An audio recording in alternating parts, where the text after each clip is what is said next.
Muito boa noite, irmãos. Sejam bem-vindos à casa de Deus.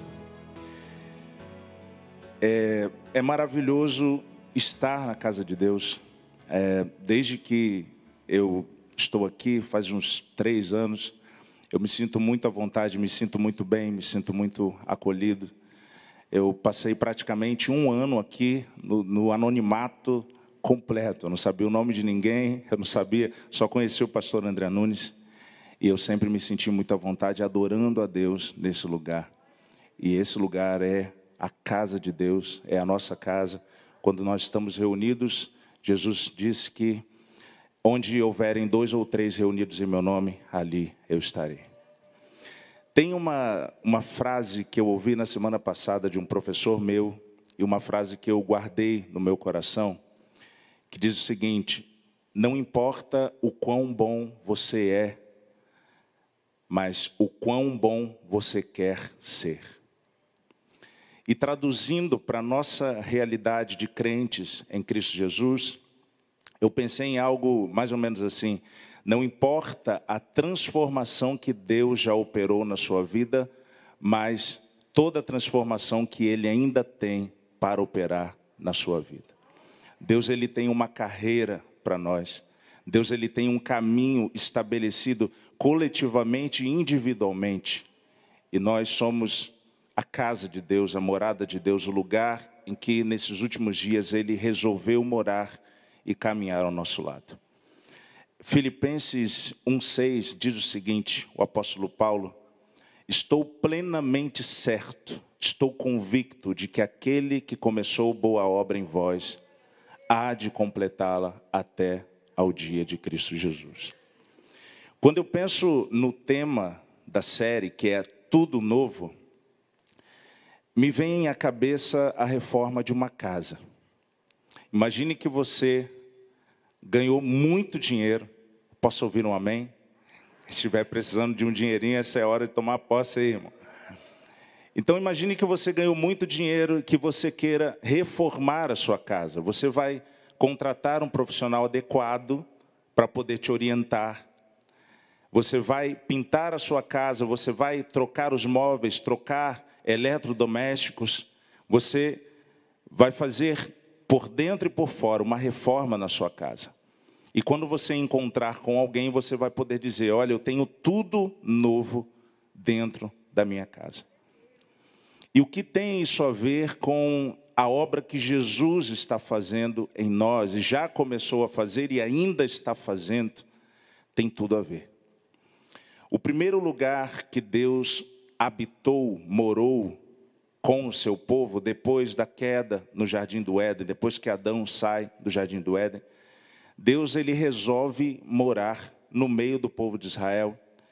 E no capítulo 25 de Êxodo, ele começa a dar os detalhes da casa que ele queria para morar no meio do povo de Israel. Então, para começar, o lugar em que ele foi morar com Israel não era muito convencional, não é um lugar de glória, que é o deserto. E ele ordenou a Moisés que construísse um tabernáculo. Quando eu me converti, eu achava muito chique essa palavra tabernáculo, né? É imponente. É festa dos tabernáculos, eu achava que era algo de outro mundo, assim, e né? Não deixa de ser. Mas tabernáculo, o significado de tabernáculo é tenda. E uma tenda é uma barraca.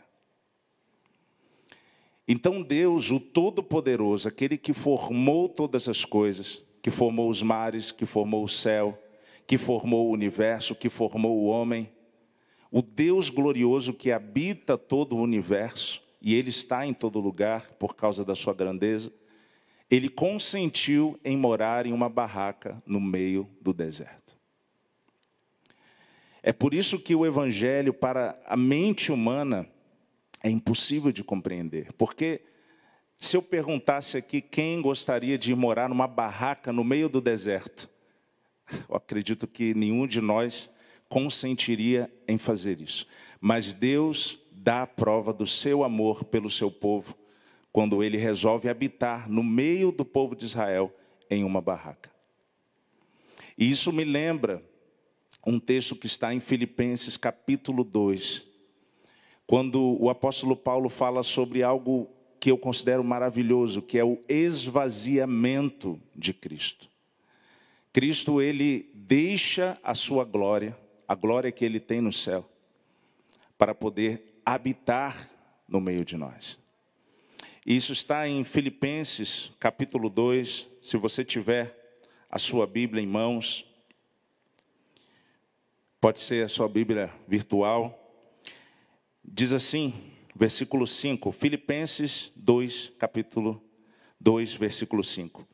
Seja a atitude de vós a mesma de Cristo Jesus, que embora sendo Deus, não considerou que o ser igual a Deus era algo a que devia apegar-se, mas esvaziou-se a si mesmo, vindo a ser servo, tornando-se semelhante aos homens. E sendo encontrado em forma humana, humilhou-se a si mesmo e foi obediente até a morte e morte de cruz. Por isso, Deus o exaltou à mais alta posição e lhe deu o nome que está acima de todo nome, para que ao nome de Jesus se dobre todo o joelho, nos céus, na terra e debaixo da terra, e toda língua confesse que Jesus Cristo é o Senhor, para a glória de Deus Pai. Há muito mais envolvido na vinda de Cristo ao mundo do que nós podemos perceber. Existe muita coisa envolvida. Jesus, ele fez uma obra completa. Ele operou uma obra completa através da sua vida, sua morte e ressurreição na cruz do Calvário. E Paulo fala sobre o fato de Jesus se esvaziar, dele deixar voluntariamente a sua glória no céu e vir morar, habitar no meio de nós. Certa vez Jesus diz o seguinte, olha, tudo que eu faço, eu vi o meu Pai fazendo. Jesus não fazia nada que ele não tenha visto o Pai fazendo. E isso me leva a Êxodo, quando Deus diz a Moisés, olha, construa um tabernáculo, uma barraca, porque eu vou morar no meio do meu povo.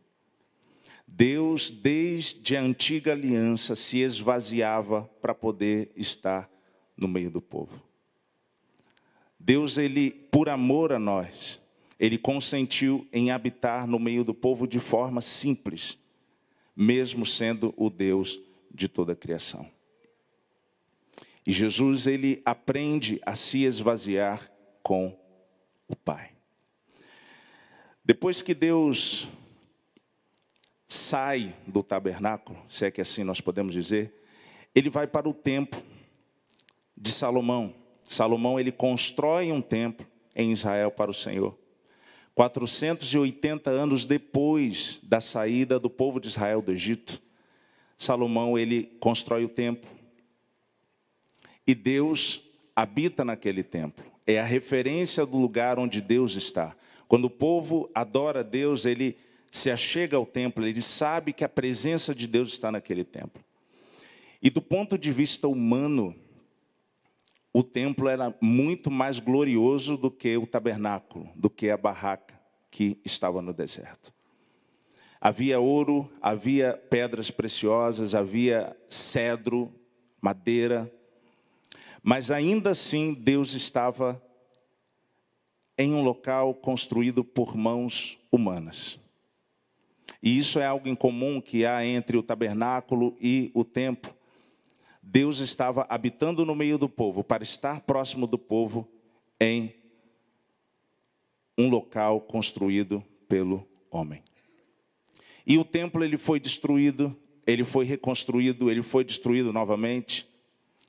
E no meio disso tudo, Deus, ele estabelece uma nova morada. Ele estabelece uma nova forma de se comunicar comigo, de se comunicar com você. E eu gostaria de ler a descrição do lugar em que Deus passou a habitar. Está em Isaías, capítulo 53. Isaías, capítulo 53, a partir do versículo 1. Diz assim: quem poderia crer naquilo que acabamos de ouvir? 53. Quem diria que o Senhor estava agindo? Pois o Senhor quis que o seu servo aparecesse como uma plantinha que brota e vai crescendo em terra seca. Ele não era bonito, nem simpático, nem tinha nenhuma beleza que chamasse a nossa atenção, ou que nos agradasse. Ele foi rejeitado e desprezado por todos. Ele suportou dores e sofrimentos sem fim. Era como alguém que não queremos ver. Nós nem mesmo olhávamos para ele e o desprezávamos. No entanto, era o nosso sofrimento que ele estava carregando. Era a nossa dor que ele estava suportando. E nós pensávamos que era por causa das suas próprias culpas que Deus o estava castigando. Que Deus o estava maltratando e ferindo. Porém, ele estava sofrendo por causa dos nossos pecados, estava sendo castigado por causa das nossas maldades. Nós somos curados pelo castigo que ele sofreu, somos sarados pelos ferimentos que ele recebeu. Jesus Cristo é a habitação de Deus. É a maneira que Deus se estabeleceu no meio dos homens depois de ter passado pelo tabernáculo, depois da presença dele ter passado pelo templo de Salomão. Deus se revela através do Filho. E a sabedoria de Deus está em que a fachada dessa casa, a aparência de Jesus, não era nada especial. Se alguém passasse por Jesus e simplesmente olhasse por ele, as pessoas com olhos humanos não iam conseguir ver quem ele era. Mas sempre que Jesus abria a boca, quando Jesus começou o seu ministério e começou a operar as obras do Pai, o próprio povo reconheceu que Jesus Cristo era enviado de Deus. Tanto é que é dito que ele ensinava com autoridade e não como alguém que não sabe do que está falando. Os religiosos da época não tinham a mesma intimidade que Jesus tinha com o Pai. E Jesus manifestava o seu conhecimento, porque ele tinha vindo do Pai. E Jesus era uma casa, uma morada, que não foi construída por mãos humanas, mas ele sempre esteve com Deus. No Evangelho de João está escrito: no princípio era o Verbo, e o Verbo estava com Deus, e o Verbo era Deus. Jesus Cristo é o nosso modelo, é o modelo pelo qual nós fomos criados. E ele é aquele que veio trazer a reforma para a nossa casa. Deus surge nessa nova habitação e toda a glória de Deus está em Jesus Cristo. Ele é a plenitude da manifestação da glória de Deus. E a reforma que eu mencionei agora há pouco, essa reforma ela foi promovida por Jesus da seguinte maneira: quando o homem peca e se distancia de Deus, o homem ele perde a ligação direta que ele tinha com Deus. Lá no princípio, quando diz que Deus formou o homem do pó da terra, também diz que ele soprou nas narinas o fôlego de vida. Da mesma maneira, em João é dito que Jesus disse aos seus discípulos: recebei o Espírito Santo, e soprou sobre eles. E uma coisa muito impressionante é que eu e você, na pessoa de Adão, fomos criados cheios do Espírito Santo. Eu e você, na pessoa de Adão, fomos criados para sermos cheios do Espírito Santo. E é muito interessante porque quando Jesus diz: eu sou o caminho, a verdade e a vida, ele está usando um determinismo. É isso, olha, eu sou a vida.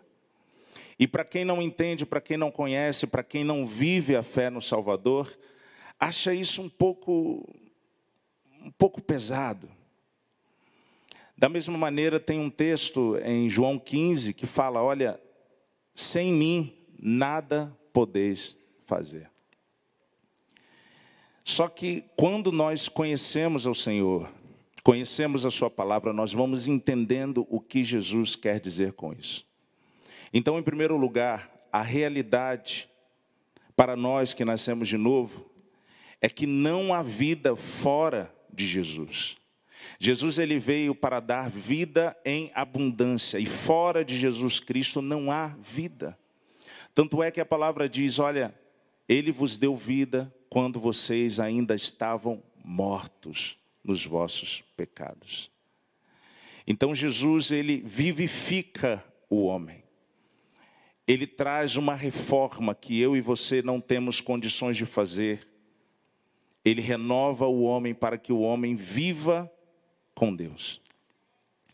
E sobre o texto de João 15, em que Jesus diz que sem mim nada podeis fazer, tem umas coisas bem interessantes. Eu estava ouvindo uma ministração esses dias, e o pregador disse o seguinte, olha, quando o diabo tenta a Jesus no deserto, ele pede para que Jesus faça algo que é fácil para ele.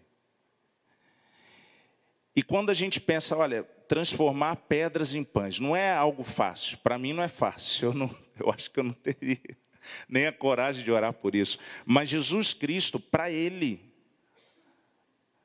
era algo extremamente fácil.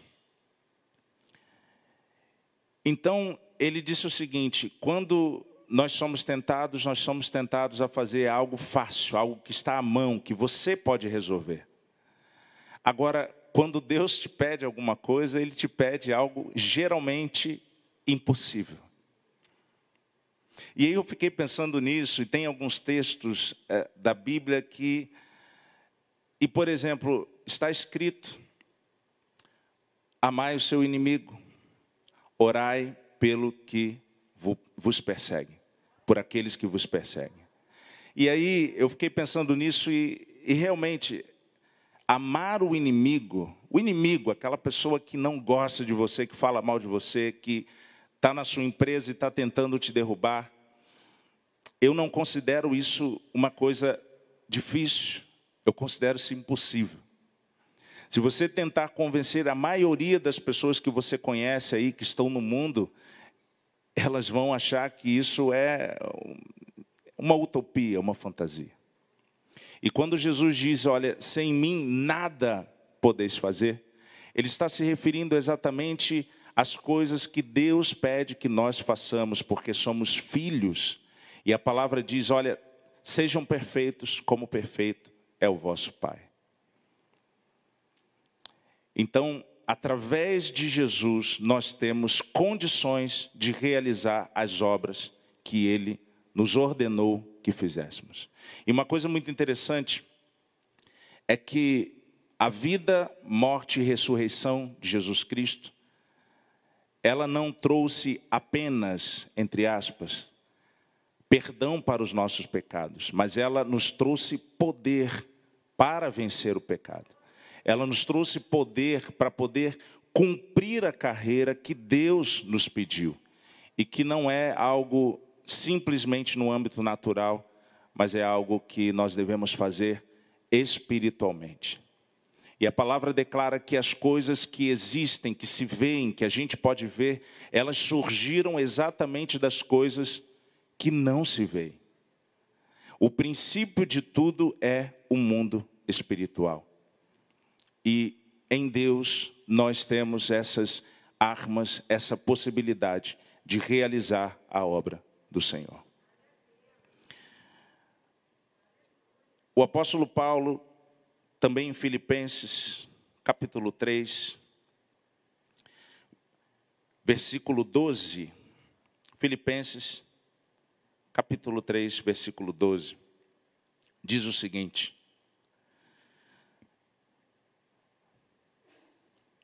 não que eu já tenha obtido tudo isso ou tenha sido plenamente aperfeiçoado, mas prossigo para alcançá-lo pois para isso também fui alcançado por Cristo Jesus. Irmãos, não penso que eu mesmo já o tenha alcançado, mas uma coisa eu faço, esquecendo-me das coisas que ficaram para trás e avançando para as que estão adiante, prossigo para o alvo a fim de ganhar o prêmio do chamado celestial em Deus, em Cristo Jesus. Versículo 16 diz assim: tão somente vivamos de acordo com o que já alcançamos. Bom, quando eu falei sobre a reforma da casa no início, o fato de você reformar a sua casa, ou de eu reformar a minha casa, não nos dá o direito de nunca fazer nenhum tipo de manutenção dentro da casa. Nós precisamos limpar a casa, nós precisamos fazer manutenção nas coisas que tem dentro da casa. Eu não sei a sua, mas a minha casa, em uma semana, está cheia de poeira. Tá complicado o negócio, parece que não mora ninguém ali. Então, assim, constantemente a gente tem que limpar a casa. Por quê? Porque o fato de nós termos uma casa nova, um ambiente novo, não significa que nós não precisemos fazer absolutamente nada dentro dessa casa. O apóstolo Paulo, quando escreve Filipenses, ele tem entre 20 e 25 anos de ministério. 20 e 25 anos que ele se converteu e logo após a sua conversão ele começou no ministério.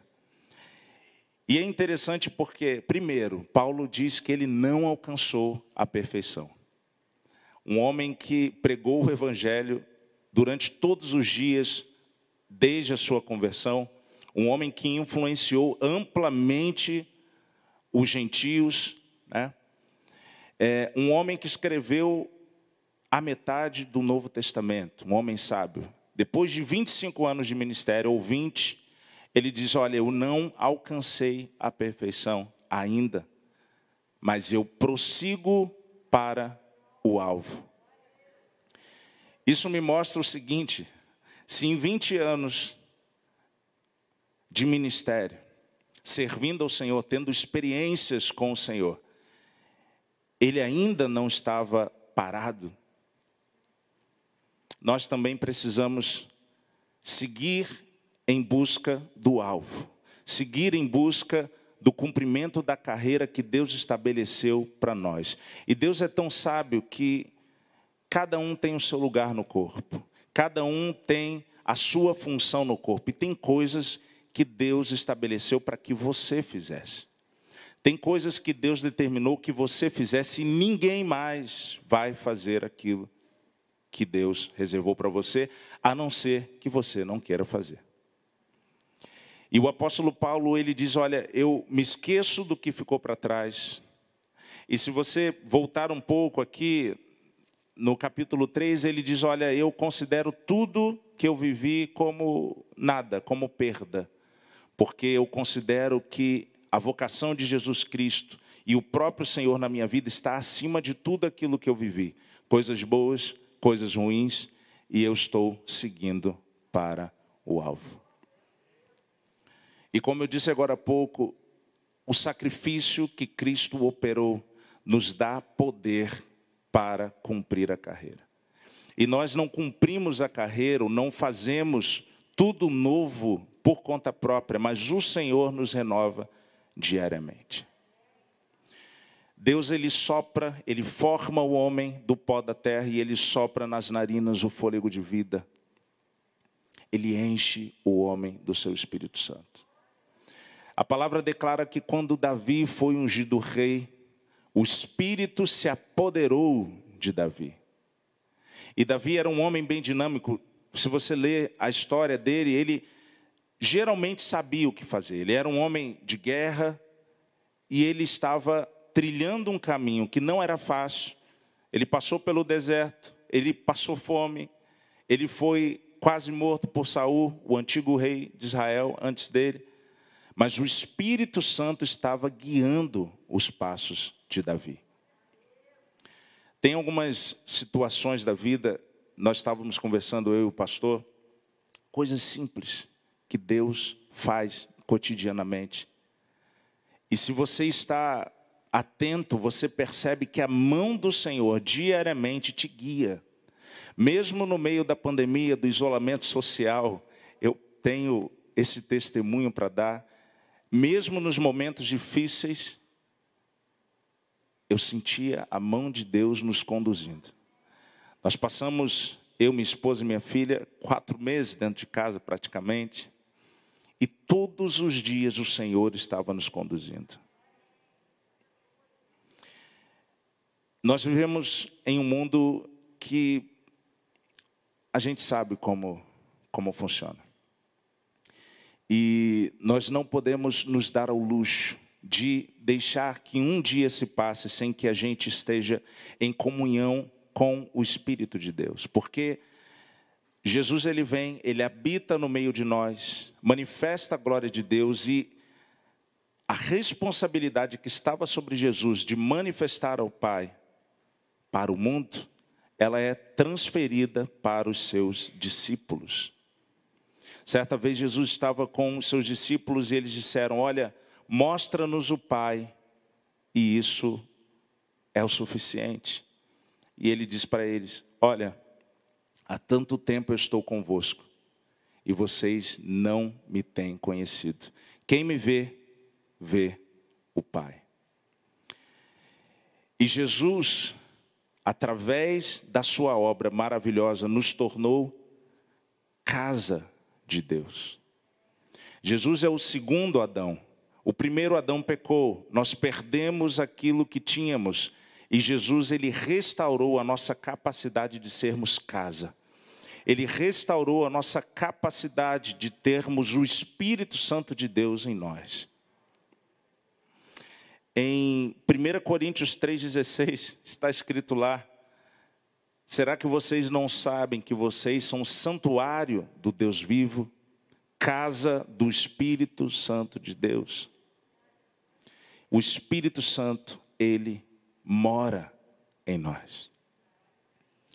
E o interessante é que a barraca que foi construída, o tabernáculo que foi construído por Moisés, o templo luxuoso que foi construído por Salomão, foram construídos por mãos humanas. E Jesus, ele inaugurou um novo tempo, em que a morada de Deus é exatamente aquilo que ele construiu, que ele formou. É interessante porque no relato de Gênesis, nós vemos Deus dizendo: olha, haja luz, hajam águas abaixo do firmamento, sobre o firmamento, ele dá ordem sobre tudo, mas eu tenho a nítida impressão de que quando ele vai formar o homem, ele dá forma manualmente ao homem. Ele forma o homem do pó da terra. E o homem, assim como a terra estava sem forma, estava vazio. E ele sopra o seu espírito sobre o homem. E essa reforma que o Senhor operou em nós é a reforma que vai nos conduzir até Ele no dia de Cristo Jesus. Assim como eu mencionei no início, o apóstolo Paulo dizendo: olha, eu tenho certeza de que aquele que começou boa obra em vós há de completá-la até o dia de Cristo Jesus. E o apóstolo Paulo, ele provavelmente estava preso quando escreveu isso. Mas ele entendia que o ministério dele, que a carreira dele havia sido determinada e estabelecida por Deus antes mesmo do seu nascimento. E ele entendia, e ele fazia questão de passar pelos sofrimentos para que de alguma forma ele pudesse alcançar a perfeição, alcançar o ministério que Jesus Cristo tinha estabelecido para ele. Conforme eu disse, não se trata do quão bom nós somos, mas do quão bom nós queremos ser para Deus.